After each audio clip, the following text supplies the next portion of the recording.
What are you trying to accomplish?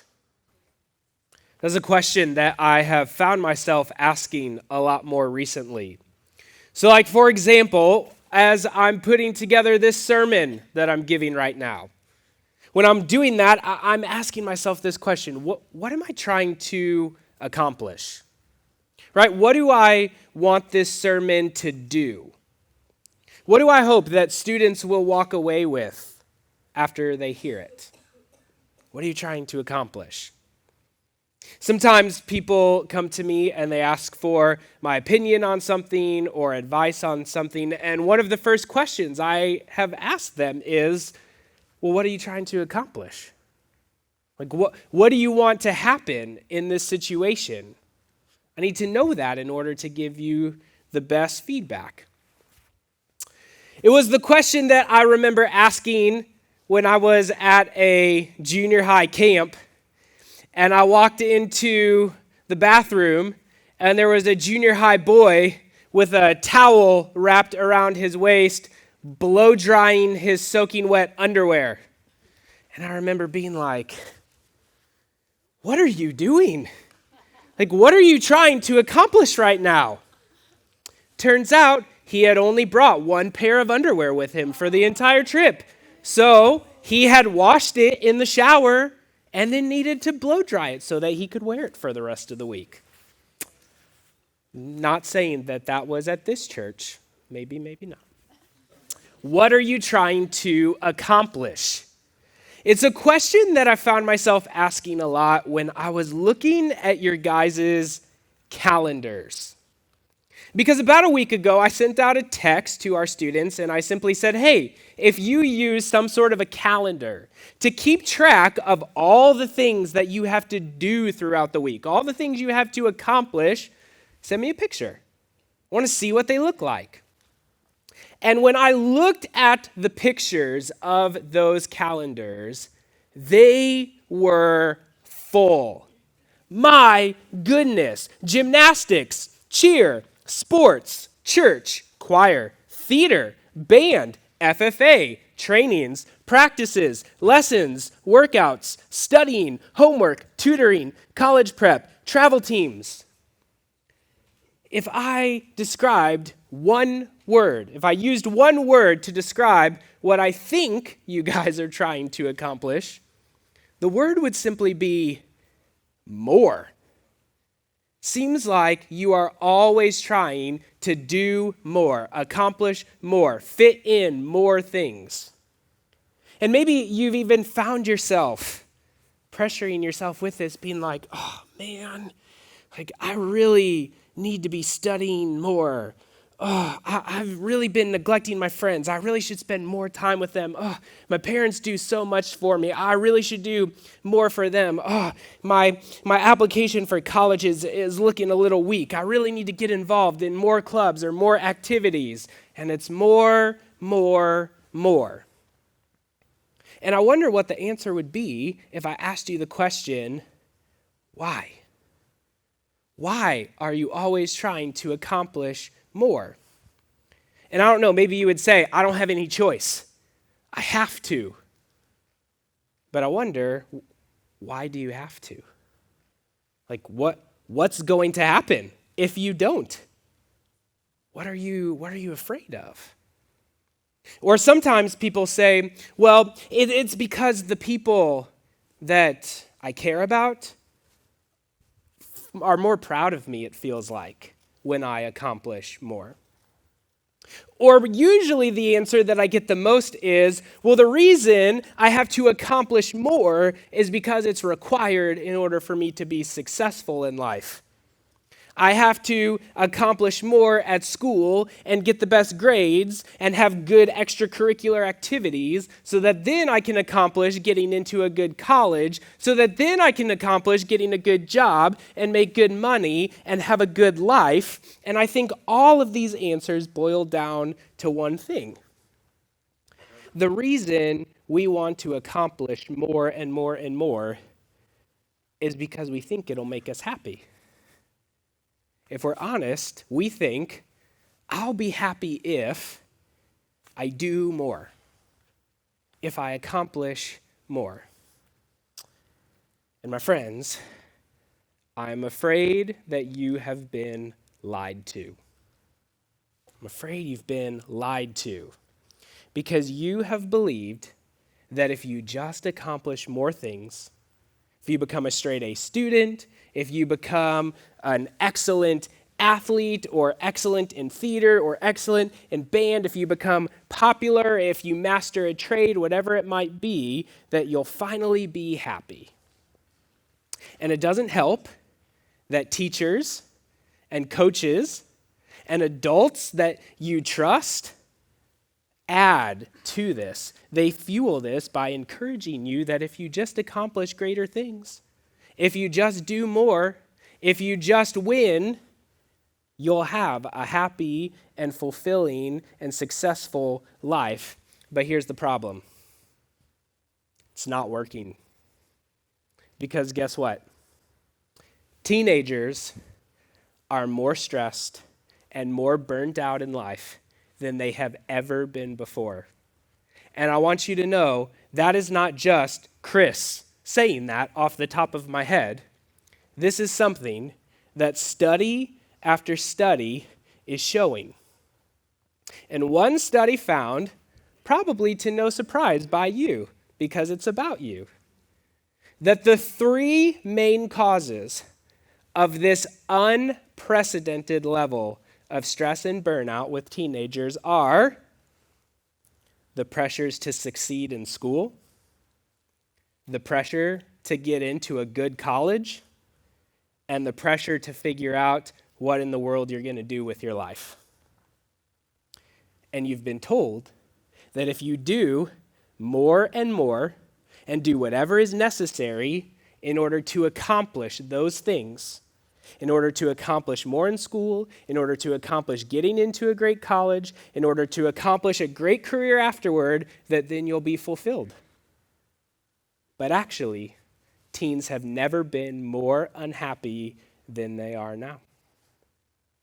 And instead of being fulfilled and happy, the study found that you are lying awake at night, that you're overeating with unhealthy food, or you're skipping meals due to stress, that you feel irritable, angry, anxious, exhausted, overwhelmed, that more than 50%, more than half of teenagers said that someone tells them they seem stressed at least once a month. And then to make it worse, FOMO, the fear of missing out, starts to kick in because you see all the things you're missing out on while you're trying to constantly accomplish more. And I want to read to you this quote from one article and see if maybe you resonate with any of these feelings. Here's what it said. With so much competition at the college and career levels, teens' schedules are booked more than ever. They're trying to stay competitive every step of the way. They face enormous pressure to get good grades and participate in the full range of extracurricular activities in order to even remain in the game. And if they want to get ahead, then they have to perform extraordinarily well at every level, not just skirt by. And the behavior of parents and teachers, coupled with the college admissions process, contributes to this pressure felt by students. And by compelling them to either take classes or participate in activities that simply look good on applications, students felt unable to explore more inspiring classes and opportunities. And they've realized with some sadness that the development of their individuality, meaning the person you actually want to become in life, might have to wait until after high school. Can anyone relate with any of those feelings? When teenagers were asked, what are your biggest priorities in life? What dreams do you want to accomplish? Did they say to have a fulfilling life? Did they say to make a difference in the world? Did they say to be known for the way that I love Jesus and love others? No. The things that they said they most want to accomplish in life are to have a successful career, to be financially independent, and to own a home. These are your biggest dreams in life. We've bought into a lie that says, I'll be happy if I do more things, if I accomplish more things, and instead of making us happy, it's made us stressed, it's made us exhausted, depressed, anxious, unable to sleep, unhealthy, irritable, angry, and avoiding things that we actually love and find meaningful in life. And then here's where it gets even worse. You look at your life and realize, I've accomplished all of this stuff, but I'm still not happy, so maybe I just need to accomplish even more things, and it'll finally happen. And what the study found is that teens are getting more concerned with this pressure to accomplish more than they are about the long-term effects of how they do it. So what that means is you will do whatever it takes to get ahead, whatever it takes to accomplish more. And it's found that because of that, teenagers are way more likely to cheat, to be dishonest, to hurt others, to get ahead. You're becoming more and more willing to do things you know are wrong simply to accomplish more. And so suddenly, all this stuff we thought would make us happy makes us look at ourselves and realize we've become the type of person we never wanted to be. In the Gospel of Matthew, we read about this interaction that Jesus has with his closest followers. And he's just told them that he's about to die. And he hasn't just told them he's about to die, he says, it's necessary for me to. It's part of the plan for me to die. And so this guy named Peter, who was one of Jesus' most dedicated followers, says, Jesus, you can't die. That will never happen to you, Jesus. And the reason he says this is because Peter has this whole list of all this stuff that Jesus still needs to do. All this stuff that Jesus is still supposed to accomplish as the Messiah, and none of those things involve dying. But listen to what Jesus says in response. In Matthew 16:24, Jesus says, if any of you wants to be my follower, you must give up your own way, take up your cross, and follow me.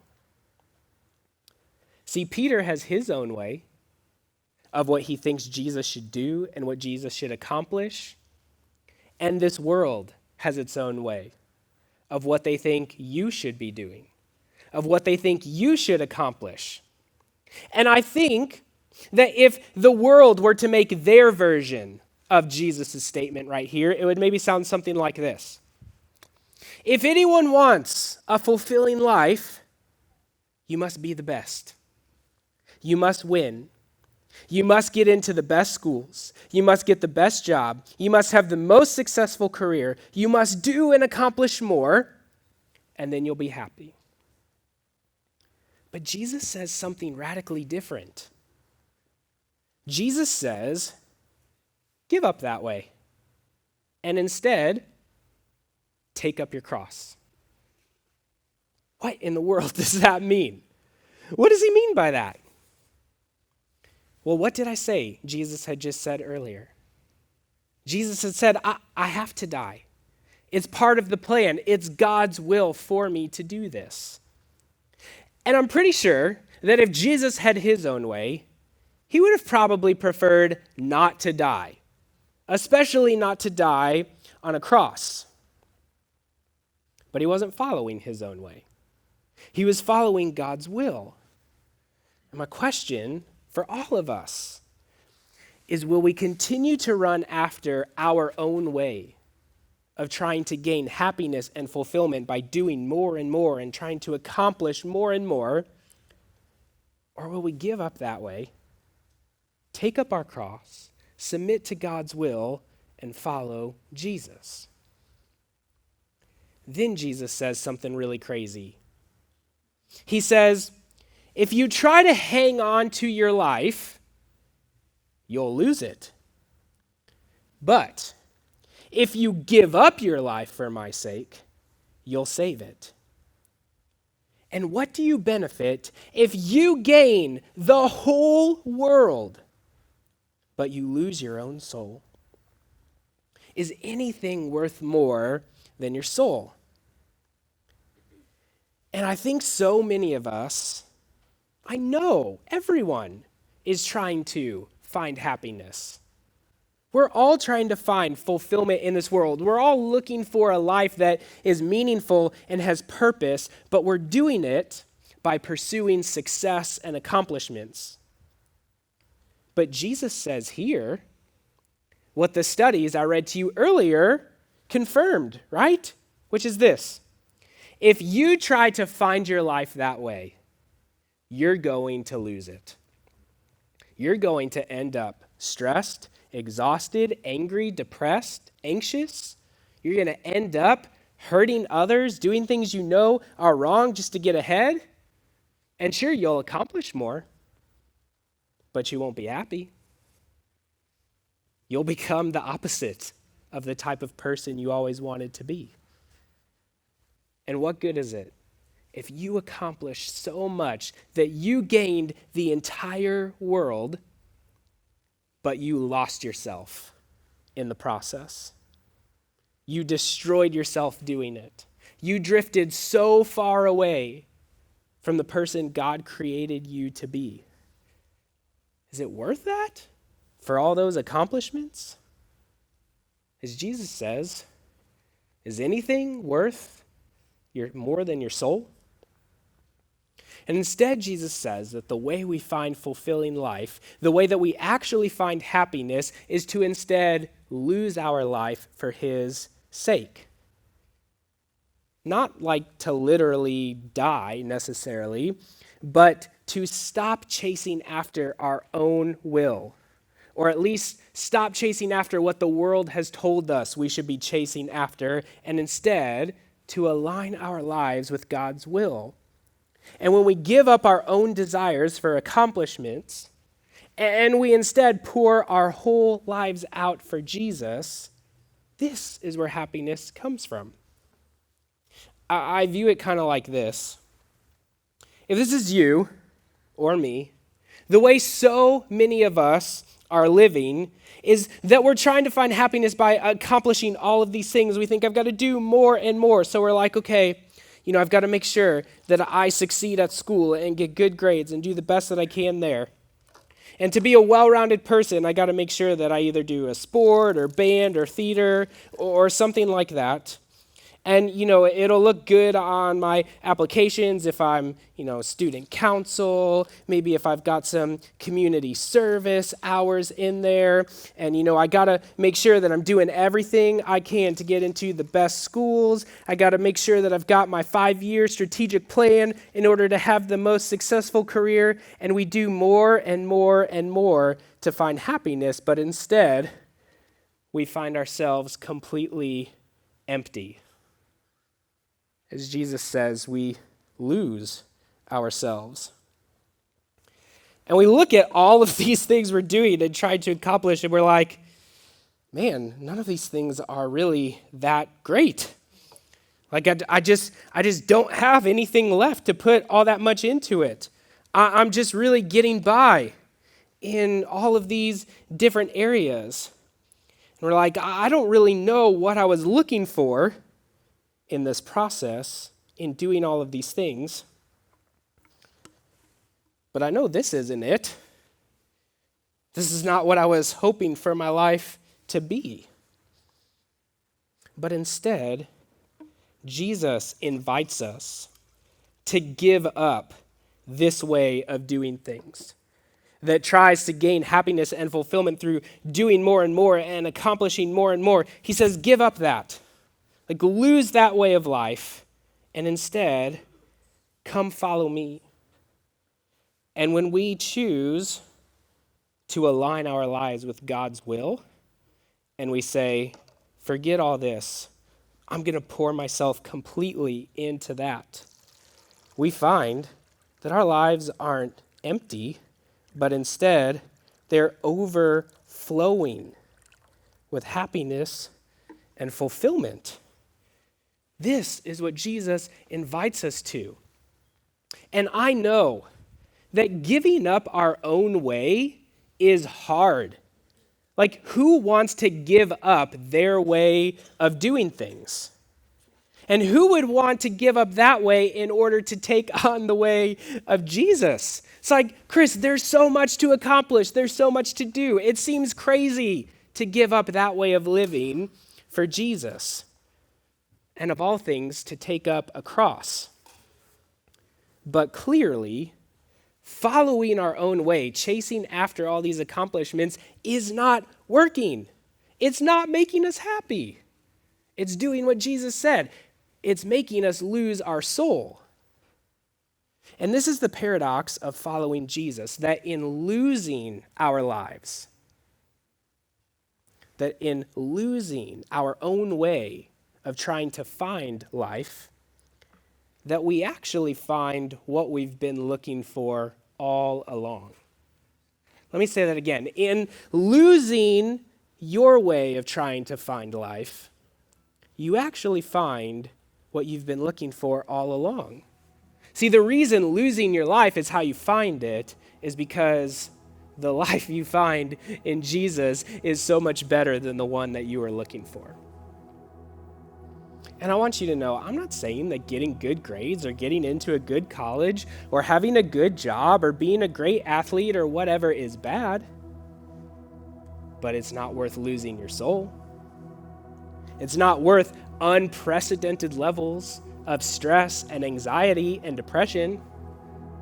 It's not worth becoming the kind of person you hoped you would never be. What are we afraid of? What do we think would happen if we didn't accomplish everything that the world told us we're supposed to accomplish? Are we afraid that we wouldn't succeed? Whose definition of success are you operating with? The world's or God's? See, when Jesus gave up his will for God's will in order to take on a cross, I bet that looked like a terrible decision. That made no sense. I mean, Peter didn't get it. He says it to Jesus' face. But guess what it accomplished? Guess what it succeeded in? The salvation of the entire world. And when we ditch this lie of accomplishing more and we instead run after the way of Jesus, and when we lose our own way of life and we take up our cross, we take on God's will, we risk our lives on the dare that Jesus is everything. And instead of gaining the whole world and losing our soul, we give up the whole world to find true life. You won't be happy if you accomplish more. You'll be happy if you accomplish God's will. And that will is Jesus saying, take up your cross and follow me. Give up your own way and come after mine. So when we think back to these biggest stressors in life, the things that are driving us to pursue accomplishments, the pressure to succeed in school, what would it look like to give up our own way of trying to accomplish all of these things there and instead to say, what will it look like for me at school to take up my cross and follow Jesus? When it comes to getting into a college, what would it look like for us to say, I'm going to ditch that way of making it all about how I accomplish getting into a great college? And what if instead we said, what would it look like when it comes to college for me to take up my cross and follow Jesus? Instead of pursuing a career being all about how do I succeed, how do I accomplish more, what would it look like with our careers to say, how do I take up my cross and follow Jesus? We won't be happy if we accomplish more. We'll be happy if we accomplish God's will. So as we go into this time of worship, I just want to invite you to consider, where am I pursuing happiness and fulfillment through doing more and losing my soul while trying to gain the world? And what would it look like for me to ditch that and take Jesus up on his offer to take up your cross and follow him? Let's worship together.